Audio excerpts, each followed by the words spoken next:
Bonjour, nous voici revenus à une belle petite capsule ce matin. Alors, on va parler de votre pelouse. Si vous avez sur votre pelouse de la prêle ou si vous avez beaucoup de pissenlit, ça indique que votre pelouse, la terre de votre cour, elle est plutôt acide. D'accord? Ces plantes-là, ils vont vivre dans un milieu où la terre, elle est acide. Si on réussit à faire monter le pH de votre terre, vous allez avoir de moins en moins de pissenlit et de moins en moins de prêle parce qu'ils n'aimeront pas la terre qui s'en vient neutre ou vers l'alcalinité. D'accord? Qu'est-ce qu'on va faire pour la rendre moins acide? Vous pouvez mettre de la chaux, c'est sûr. Moi, j'aime bien mettre de la cendre.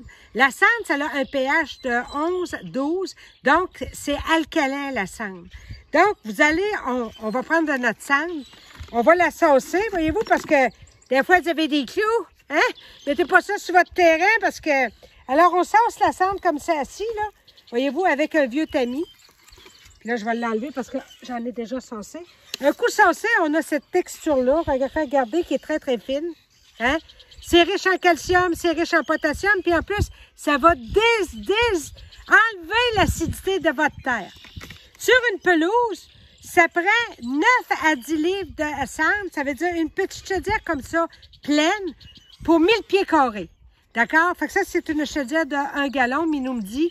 Fait qu'une chaudière comme ça de cendre pour 1000 pieds carrés. Alors, on va l'envoyer comme ça, réellement, regardez, à la volée. Puis envoyez-le une journée où est-ce qu'il va mouiller le soir ou le lendemain, comme ici, là, il annonce la pluie en fin de journée. Alors, on va en mettre, voyez-vous, pour grisonner le sol, le vin va l'emmener et vous allez enlever l'acidité de votre terrain. Si vous avez des feuilles comme ça sur votre terrain, laissez-la là. À votre premier tondage, vous allez les tondre, ça va nourrir votre sol. Hein? Tu sais, il y en a qui veulent tout ramasser bien net, mais en réalité, la nature se nourrit de ses déchets, donc faites-vous-en pas avec ça.